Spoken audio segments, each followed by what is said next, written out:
Olá, ouvinte do Caçador de Mim. Seja bem-vindo e bem-vinda ao episódio número 24. Você que pode estar nos ouvindo, né, Lu? Nos streamings de podcast, Spotify, Google Podcast, Apple Podcast. Você também que agora pode nos acompanhar desde o episódio 21 no YouTube, vendo aqui os nossos rostinhos, as nossas interações, os nossos cenários, enfim. E é isso, chegamos ao episódio 24. Seja bem-vinda, querida Lu. Olá, ouvintes! Que bom estar aqui para a gente poder conversar sobre mais uma pessoa inspiradora pra gente. Vamos lá, tô curiosa para saber quem é nosso inspirado de hoje. Isso aí. É o Paul Winchell. Você já ouviu falar, Lu, no Paul Winchell? Alô, ouvinte, Paul Winchell.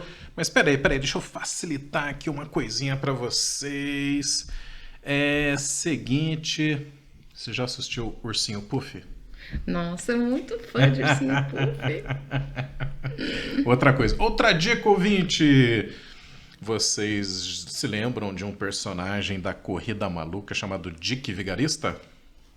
Nossa, Dick Vigarista. Não tenho Dick. Peraí, esse aí é o Ursinho Puff?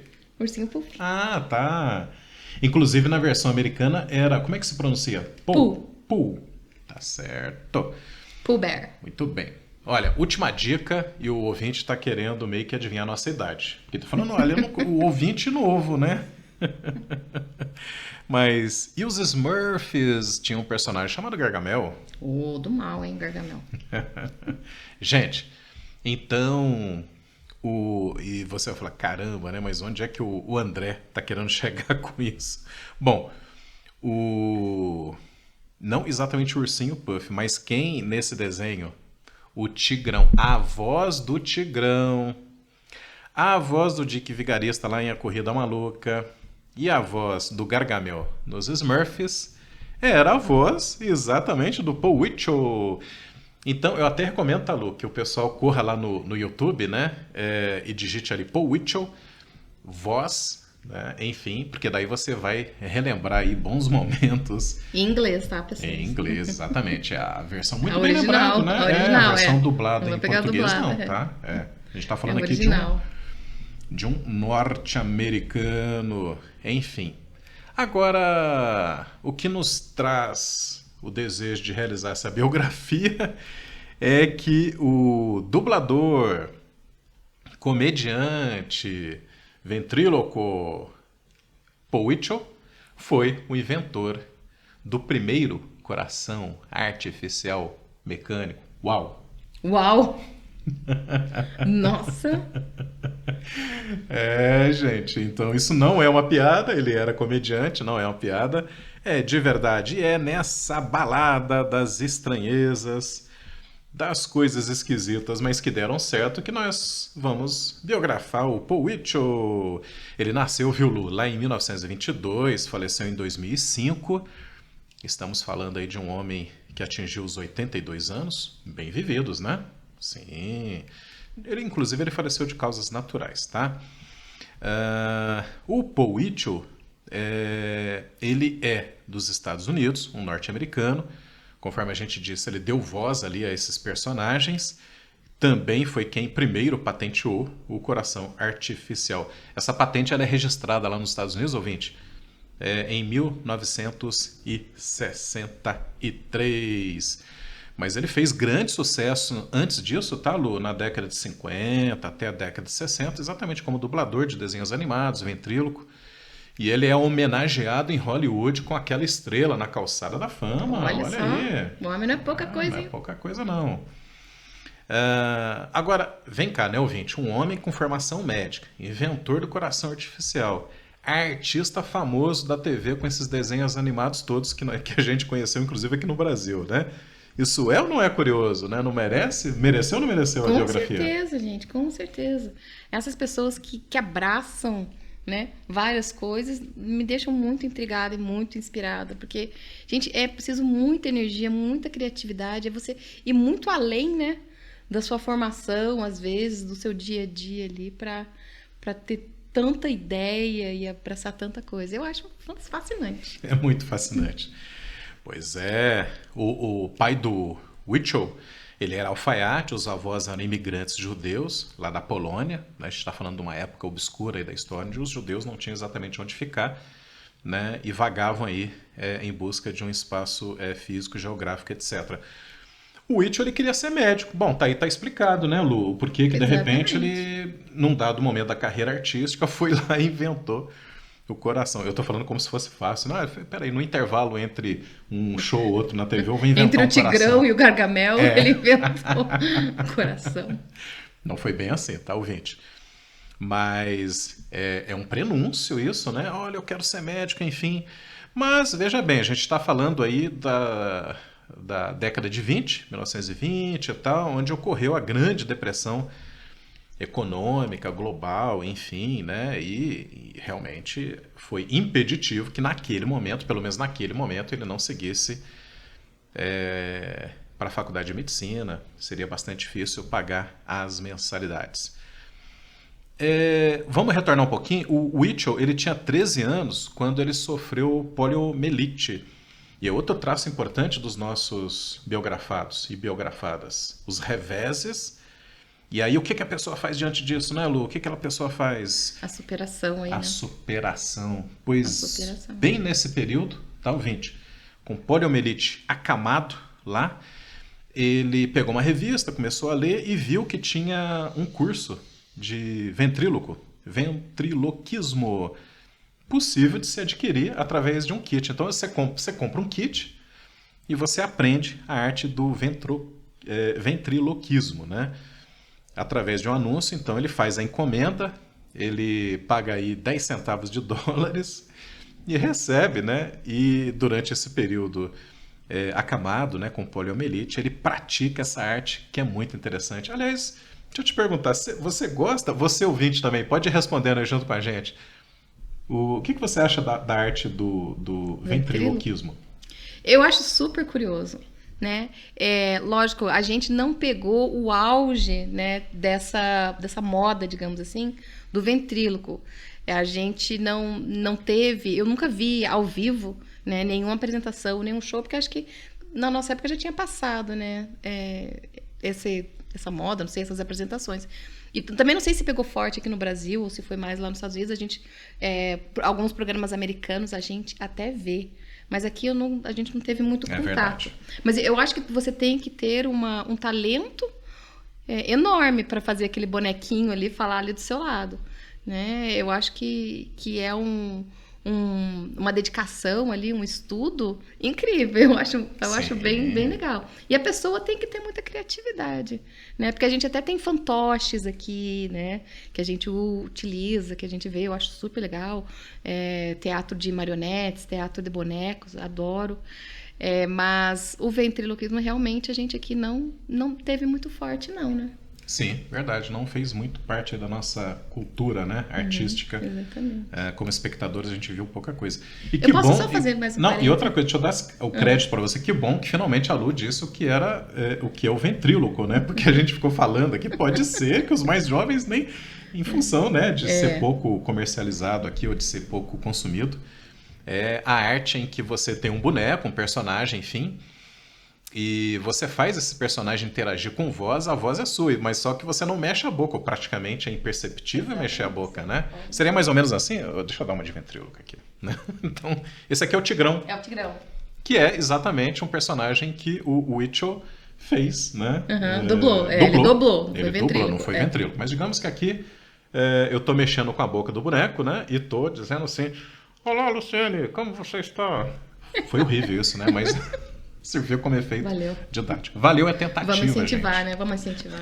Aplaudam aí. Mas enfim, eu só ia fazer um parênteses por causa da poliomielite, né? Por causa da doença. Então a poliomielite, ela tem vacina hoje em dia, né? É a vacina do Zé Gotinha. Então é uma doença que foi erradicada no Brasil, mas alguns garotos e garotas na época tiveram a doença, uma doença que causa paralisia, muitas vezes como sequela. Então, tem vacina, né? Tem como prevenir. Então, isso foi resultado de anos de estudo, né? Então, gente, vacinem seus filhos, né? Excelente.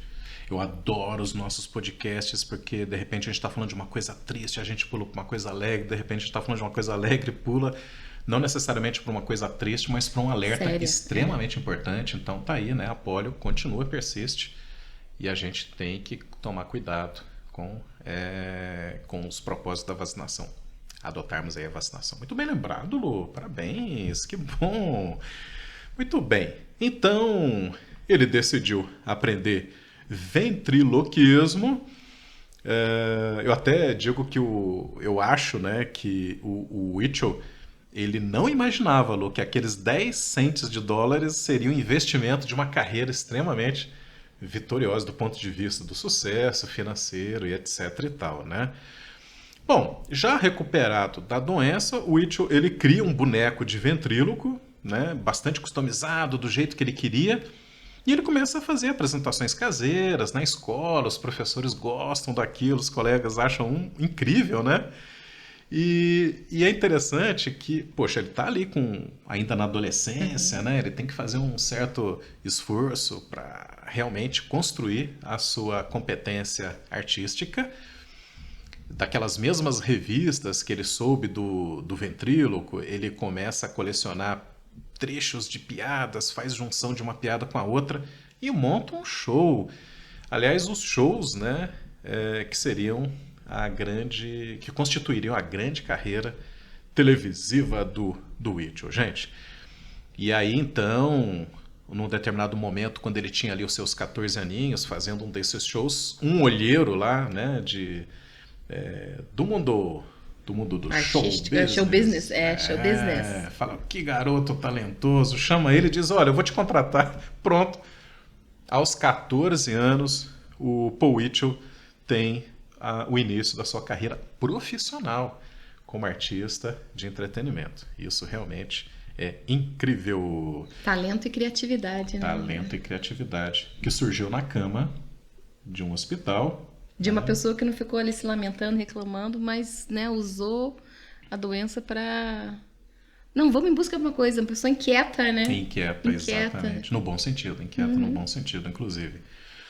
Ouvinte, se você tiver curiosidade em ver esses bonecos ventrílocos muito famosos do Winchell, digite aí, né, no Google, esses nomes aí.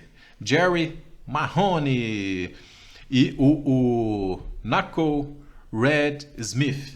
Knucklehead Smith. É isso mesmo? Knucklehead Muito Smith. bem. Temos aqui a teacher de inglês corrigindo a nossa pronúncia. Gente, o espírito inventivo do Winchell já estava presente quando ele começa realmente a não só customizar os bonecos ventrílocos dele, como também ele faz esses bonecos terem maior mobilidade aqui da boca, da mandíbula, dos olhos, né?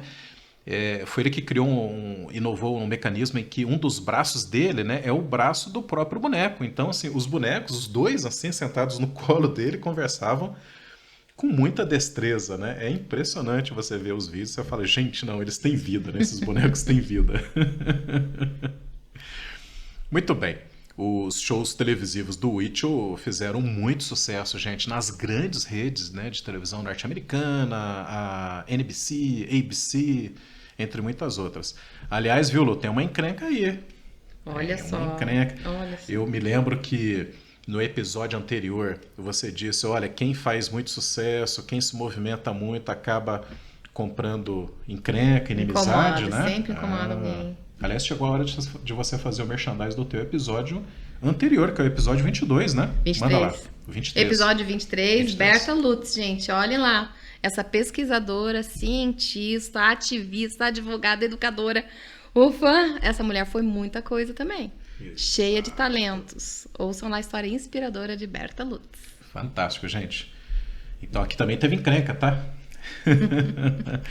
Um dos programas produzidos pelo Winchell, gente, produzido por uma empresa chamada Metromedia, foi alvo de uma triste disputa. Vocês vão entender por que é uma triste disputa. Lá na década de 70, o Itch recebe dessa produtora, né, um certo ultimato, né? A produtora diz o seguinte: olha, ou você aceita a forma como eu quero distribuir e vincular esses episódios, e poxa, a gente está falando de 300 episódios de um espetáculo de sucesso da televisão norte-americana na época, ou então, se você não aceitar do jeito que a gente quer, da forma como a gente quer, um jeito impositivo, a gente vai apagar essas fitas, vamos liquidar, vamos destruir tudo.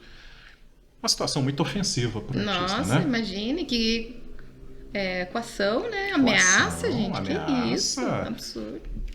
Eu acho que em parte em função disso que o Itch, né, discorda, fala, não, mas peraí, não é assim, né? Como eu tenho que ter, como artista, a minha participação na decisão estratégica aqui de como que vai ser vinculado, vai ser distribuído, enfim. E aí o Itch até faz mais, viu? Ele fala, olha, mas então eu compro tudo isso aí, né, por $100 mil, e aí tudo bem, a obra é minha, né? E aí, poxa vida, não tem conversa, né? A produtora cumpre com a ameaça e destrói, apaga todas as fitas com esses 300 episódios do programa, né? E que é um absurdo. Isso só para marcar, né, ouvinte, como que a situação, às vezes, de sucesso, ela pode realmente trazer incômodos, trazer reveses, dificuldades, e as pessoas, não só os artistas, né, como os cientistas de sucesso, os políticos de sucesso, têm que saber lidar com essas pressões todas, né? Muito bem. Ainda bem, né, Lu, que posteriormente isso vai à justiça, e aí a Metromedia, que era a produtora, ela acaba sendo julgada, culpada. A justiça determina uma indenização de $3,8 milhões, né, pela perda dessa obra artística toda, desse material artístico, e mais 14 milhões a título de punição. Justamente aquilo que você falou, né? Não foi uma negociação, foi uma coação, né? Foi uma ameaça, né? Foi uma violência. Exatamente. Enfim. Né? Por um produto que não era dela, né? Exatamente. Não era dela, infelizmente. Olha, ouvinte. É surpreendente como a vida agitada desse artista não foi impeditivo do que, né? Dele inventar justamente aquilo que trouxe a curiosidade nossa para o episódio, para a biografia. A incursão do Itch no mundo da saúde, da medicina. Ele se matricula, né, já adulto aí, na Universidade de Colômbia para fazer medicina. Ele acaba se formando em acupuntura lá num colégio de Los Angeles e vai se tornar acupunturista. Né? Você quer explicar o que é acupuntura? Você já fez acupuntura? Eu fiz. Mas por que você tá rindo? Porque eu não sabia que ia fazer. Porque eu fui com um probleminha no ciático, na fisioterapeuta, né? Só pra fazer uma massagem, pra colocar no lugar, né? As costas que tava doendo muito, gente. Não conseguia me mexer, tava travadinha. E quando eu cheguei lá, ela né, destravou, tal, beleza. Daí falou assim, deita e relaxa. No momento que eu deitei e relaxei, eu só senti aquele monte de agulhada. Ela... As costas, mulher. Eu morria de medo, né, da acupuntura, mas, gente, não doeu, né, foi o susto, né, porque realmente eu não esperava, e foi a única vez que eu fiz acupuntura, foi dessa vez, por causa do ciático. Mas eu fiquei ótima, sarei, gente, nunca mais tive problema nenhum de ciático, isso já faz uns 10 anos, não tive, eu aprendi a me alongar, aprendi a me cuidar também, né, tem vários fatores, mas realmente, a acupuntura é uma medicina oriental, né? Sim, da medicina oriental. Exatamente. E que eu tenho muitas amigas, muitos amigos que fazem, né? E encontram ótimos resultados, né? Através da acupuntura. Sim, olha aí. Então, a acupuntura é isso, aquelas agulhinhas espetadinhas em pontos estratégicos do corpo, né? Ele foi hipnotizador também, médico hipnotizador, você acredita, Lu? Essa! E médico ainda hipnotizador, parece que é tão contraditório, né? E atendia em Hollywood, né? Olha aí que mercado interessante. E foi durante essa levada de médico e terapeuta que o Itch inventou, gente, o primeiro coração artificial mecânico. Conforme eu disse, né, Lu? Não foi entre o intervalo de um show na TV ou outro. Ele, já com essa formação, né, em medicina, em saúde, ele se aproxima de um médico, o Dr. Henry Heimlich, E juntos eles constroem o protótipo que seria então patenteado lá nos Estados Unidos no início da década de 60 como o primeiro coração artificial mecânico. Tem uma curiosidade, Lu, se o nosso ouvinte aí digitar lá no Google a expressão manobra exatamente com o sobrenome desse médico, né, que é Heimlich, você vai descobrir que isso salvou muitas vidas, né? Nossa! E o que é a manobra, né? Você conhece essa manobra? Eu conheço porque eu fiz primeiros socorros no colégio, né? A gente teve um mini curso, né, gente, primeiros socorros, e eles ensinaram a manobra de Heimlich. Então ensina pra gente aí. A manobra de Heimlich, eu vou pegar o puff. A manobra de Heimlich, se a pessoa está engasgada, tá? Provavelmente vocês já assistiram um filme, série, alguma coisa na televisão, porque eu já vi várias vezes aparecer isso. A pessoa está engasgada, ficando roxa, não consegue, né? Alguma coisa entalou. Então você vai pegar, abraçar essa pessoa assim, por trás, por baixo dos braços, assim, e dar uma apertada, um tranco. Né? Um tranco na pessoa pro pulmão conseguir soltar o ar e soltar o que está entalado ali, preso ali tá engasgando na garganta da pessoa. Então é uma manobra que você tem que, né, ter força, habilidade, saber o ponto para dar aquele apertão e a pessoa pá, né? Olha aí, tirar aquilo. É importante, hein, gente, primeiro socorro. Sim. O ouvinte, você pode ter certeza que assistindo os nossos episódios, a gente nunca vai ficar simplesmente no roteiro. A gente sempre vai além, vai trazer curiosidades, utilidades e inutilidades também. É ou não é? Exatamente. Nesse Além caso, da inspiração, ainda tem, tá vendo? Aprendizados muito úteis, eu acho. Exatamente. Olha aí que bacana, né? Muito bem, então, inclusive nessa mesma época, a Universidade de Utah, lá nos Estados Unidos, Lu, ela, em paralelo, né, ela também chega a um protótipo de coração artificial, e aí entra uma coisa que eu adoro na biografia do Itchell, que é esse lado humanista dele, né? Ele percebe que, sabe, sendo um grande astro da TV, ele não teria condições de levar esse protótipo a uma utilidade efetiva, né, para salvar vidas, mas uma universidade e o desenvolvimento da pesquisa, sucessivas melhorias que só uma universidade poderia ter, ela sim poderia levar a cabo essa invenção. E ele faz, sabe o quê? Uma coisa atípica. Ele patenteou, mas ele doa a patente à Universidade de Utah. Olha que gesto, né? Que gesto. É impressionante, porque o conhecimento, a pesquisa, tem isso como objetivo, né? Compartilhar. Você não pode reter o conhecimento para você. De que adianta? Né? Ele tem que dar acesso à sociedade, ele tem que atender toda a comunidade. Então você tem que compartilhar, você tem que dividir suas descobertas, né? Porque agregando a um outro cientista, agregando a uma instituição, com certeza teu produto, tua descoberta vai ser melhorada 1000 vezes ali, né? Cada um contribuindo um pouco. Então é muito importante isso. A gente às vezes vê o pessoal meio egoísta, né? Querendo, não, isso é meu, fui eu que descobri, quero não sei o quê. Poxa, você recebe todos os louros, toda a homenagem, tal, mas se liberta, né? Seja maior do que isso, né? Compartilha, divide. É verdade. Eu até lembrei agora que tem uma passagem na biografia do Itchell em que ele, nessa pegada de novo, né, como inventor, tal, ele descobre um jeito de criar tilápias em meio a águas salobras, mas a intenção dele sempre foi, por exemplo, fornecer fonte de proteína, alimento, né, a uma região do planeta que sofre com a fome, ainda hoje, né, a África. E ele então monta o projeto, verifica a viabilidade científica disso, apresenta lá para os políticos,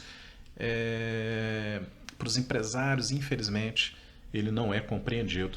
E esse é um dos projetos, por exemplo, que não deram certo. Mas mostra o veio, né, humanista, o lado humanista desse grande artista. E a falta, às vezes, de investimento, né, gente, em pesquisa, em ciência. Eu vejo o nosso país, um país tão rico em recursos naturais, com tantos cientistas, tantas pessoas brilhantes trabalhando aqui em órgãos de pesquisa e em instituições de ensino, e que simplesmente não tem o devido incentivo, né? Não tem a devida estrutura nas universidades. É muito triste, porque nós deveríamos estar muito, muito aquém do que nós estamos, gente, em termos de tecnologia, ensino e pesquisa. Isso mesmo. As invenções não pararam por aí não, tá, Lu? Sério? Não, olha só. O Itchell, ele ele inventa mais coisas, né?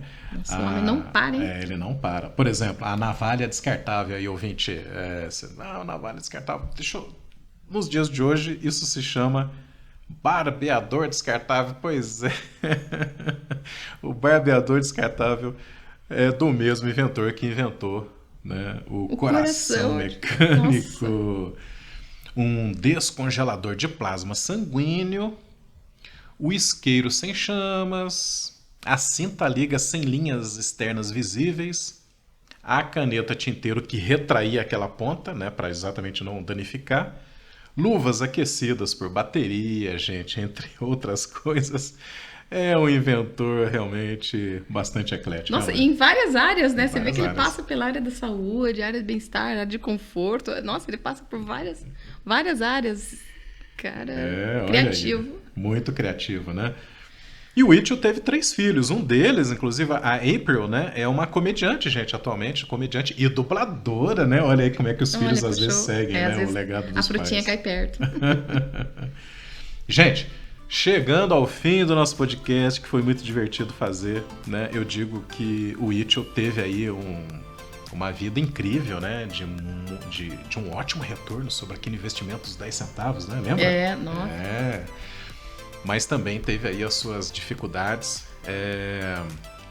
A gente preferiu dar um toque nesse episódio, puxando mais pro lado inventivo, pro lado da criatividade, da superação diante de uma doença, mas o Whittle escreveu uma autobiografia. A gente citou pouco desse conteúdo, tá? Mas para quem quiser ir atrás, é uma autobiografia onde ele conta ali, né, algumas situações